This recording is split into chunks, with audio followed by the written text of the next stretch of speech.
Robert Carlyle here this morning. Star Trek, Star Wars, so last year. Today it's all about Stargate. Stargate, you must know what Stargate's about. I didn't until I read all that. Well, right, what does it say? Well, listen. An explanation. Stargate. If you're a sci-fi person, you'll understand this. I didn't understand this. Okay, it says Stargate is a military science fiction franchise based on the idea that Stargates, ring-shaped alien devices, create a wormhole enabling teleportation and time travel to similar devices located cosmic distances away. Explain, please. It's like a phone. It's like a phone. What does that mean? I tell you what, can I take that with me for the rest of the day? Just have a look at this. This tells you all. Here we go. Who are you? Dr. Nicholas Rush. May we come in? There's a starman waiting in the sky. Yes, that is planet Earth, and yes, you are on a spaceship. There's a starman waiting in the sky. You're gonna erase my memory? Something like that. Let the children use it. Let the children use it. Let all the children boogie.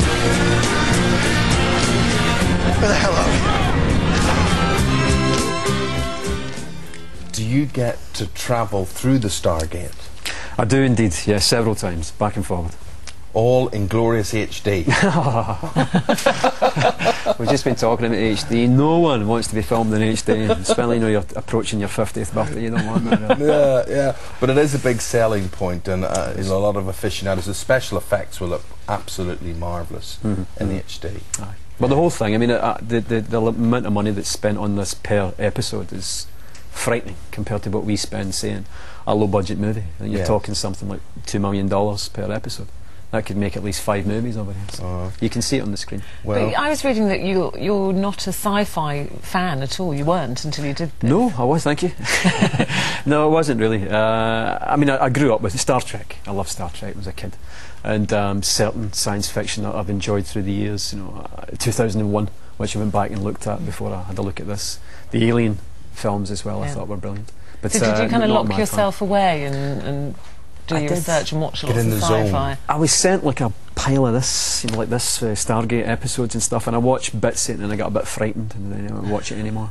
Got frightened, did you? Yeah, because I wanted to kind of, this was a new thing. Stargate Universe is, though it's fallen on from SG-1 and Atlantis, it's very different from the other ones, and I thought, well, you could actually watch this as a viewer and not have any knowledge of the previous ones at all. So that gave me an out. So see, that's like her with 24. Yes, I'm just a new convert. Any episodes of 24 until your Redemption came out, and then that got her on to the series that followed that. It's you're to blame. I have to stay in on a Monday night. Are you mates with Kiefer Sutherland? I am indeed. Yeah, good friends with Kiefer. He came in here, great guy. He is absolutely great guy. Honestly, Kiefer Sutherland, you know, he gets a lot of silly press written about him, but he's an absolute gentleman. And the girls love him. He holds the doors open for you. He was very charming, and actually the studio when he came in filled with ladies, and I liked he didn't have a great big entourage. You know, a lot of Americans come and they have he'd lose 20 people. He'd get lost. but as a bloke, he's very appealing as well. I mean, he's a man's man as well. You know, he's great attraction. But then, how do you then balance that life? Because Stargate is filmed in Vancouver. And home for you, very definitely, Glasgow, and yet Kiefer's your mate, and you're doing more and more stuff in America and whatever. How do you hold all that together? How do you balance all that? Well, I mean, I guess overall the world's getting smaller, you know, you can be in one place, in America, Scotland, doesn't really matter. The most important thing is to have a really secure family unit, in my opinion, and I'm blessed like that with my wife and my children back home. And they're very understanding of what I do and what I have to do, and what I have to do, I do for the family. So it all works. And would you consider moving the family, you know, to either America or? Yeah, I maybe would, but not full time, you know. For a short time, perhaps. I mean, I may well be moving over to Vancouver pretty soon. Oh, I'd move to Vancouver. Oh, it's a fantastic town. It's beautiful. It really there's is. water. There's mountains with snow. Yeah. There's what else do you get? Beaches. Well, you get a beach 5 minutes from a beach anywhere. Beautiful Stanley Park now. It's just wonderful. It is beautiful. It's very child orientated. So well, we're talking about, you know, first day at school. So any of your children, are you experiencing that at the moment? Yeah, well, they are. Harvey, my eldest boy, he's 5 and he just went to school a couple of weeks ago. And how? My eldest girl, Ava, she's already there. And how was his first day? Was he all right? He was okay because he'd been going to nursery school before that and the build-up and was used to it, you know, and was ready for it, I think. It seems to me, all the emails I'm getting, it's the mums, actually. I felt that Jack was absolutely fine. It's the mums. How was your wife? Well, she just sat there all day waiting. Yeah. You've got, as an actor, as a performer on screen, your partner, Anastasia. Yep. A great asset to have. Tell us what she does for a living. Well, she used to be a makeup artist, in fact, on this very show. Yeah. On this very show? On this very show. She worked when it was Richard and Judy. And she worked for Granada, in fact. And she did that and also Cracker. And which is where you met. That's where we met. And she fell for me looking like that. I thought, we're okay. Yeah, and you were a nasty boy on nasty that, boy on that one. And do you ever work together now? Has she ever worked on a film as a makeup person? No, I wouldn't let her on a set, you kidding? No, don't ever work with your partner, Robert. No, she just didn't want to do it anymore, and we're quite happy doing other things. So what happens now? This is all filmed. It's a 2-hour special we see. Near enough, yeah. I'll go back to Vancouver, in fact, on Wednesday to finish off. We've got 7 weeks left. Now, we saw earlier on, we saw the compilation to give people the feel and the mood of it all. This is actually a clip, and this is going to start... when does it start on Sky One? As far as I know, it's October 7th. Yeah, in October. OK, so here we are, Stargate. I'm going to press that button. It's going to fix the life support, and then you and I, and everyone else, will be able to breathe and think much better. Don't do it.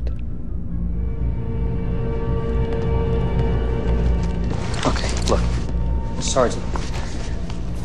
I know we are in a tough situation here, but I am giving you an order.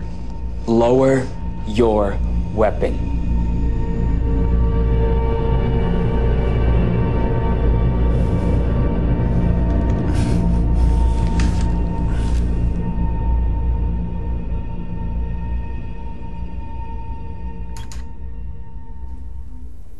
You just never know when that wormhole will bring you. No, be aware of wormholes. And it's weird because he's Dr. Nicholas Rush, your character, and they are kind of not abandoned, they're caught on a ship. Essentially they're marooned in space. Marooned, that's the word I was looking for. And you're saying that you were really surprised this is a man who doesn't actually want to go home, unlike yourself with a very happy home life. And well, that was one of the major things that attracted me to the character, in fact. They're marooned in space in this ancient spaceship that's been floating around the universe for hundreds of thousands of years, and this guy doesn't want to come back. He doesn't want to go home, and he's quite happily tells the rest of them that, by the way, you can't get back. I thought, what kind of mind is that? What kind of mind is that that wants to stay there, you know? So that's what pulled me. So one of the things that pulled me towards. He's quite a dark. He's dark. He's very difficult. You know, they constantly refer to him on the show as a lot of work. A lot of work. But I read that you were surprised that they'd offered you the part, which surprised me that you were surprised. I think, why wouldn't they? You're a fantastic actor, and yeah. Well, I mean, thank you. But I mean, it was just such a different thing. You know, I'd never really been down that road before, and though I'd played a lot of different roles in my life, in my time, this was again something different. And to be perfectly honest, the first thing that I said to the guys when I eventually spoke to the producers and the creators was, "Are you sure you get the right guy?" Yes. They'll have seen Hamish Macbeth. That's what you sure you've seen him for you. That's and that will have done it. That's it. Exactly. But you have to now travel back this week. I mean, this is why it's great having you in the studio. When are you going back to? Wednesday, Vancouver. Yeah. And what sort of commitment does that take from you in terms of a year? Well, we do 20 episodes in a season, and that takes me 9 months of the year. Gosh. Well, that's amazing. Appreciate you doing that, mate. Lovely seeing you, and every success with it. Yeah, we're looking out for that. Lovely to see you. And I hope your little boy gets all right at school. Oh, he'll be fine.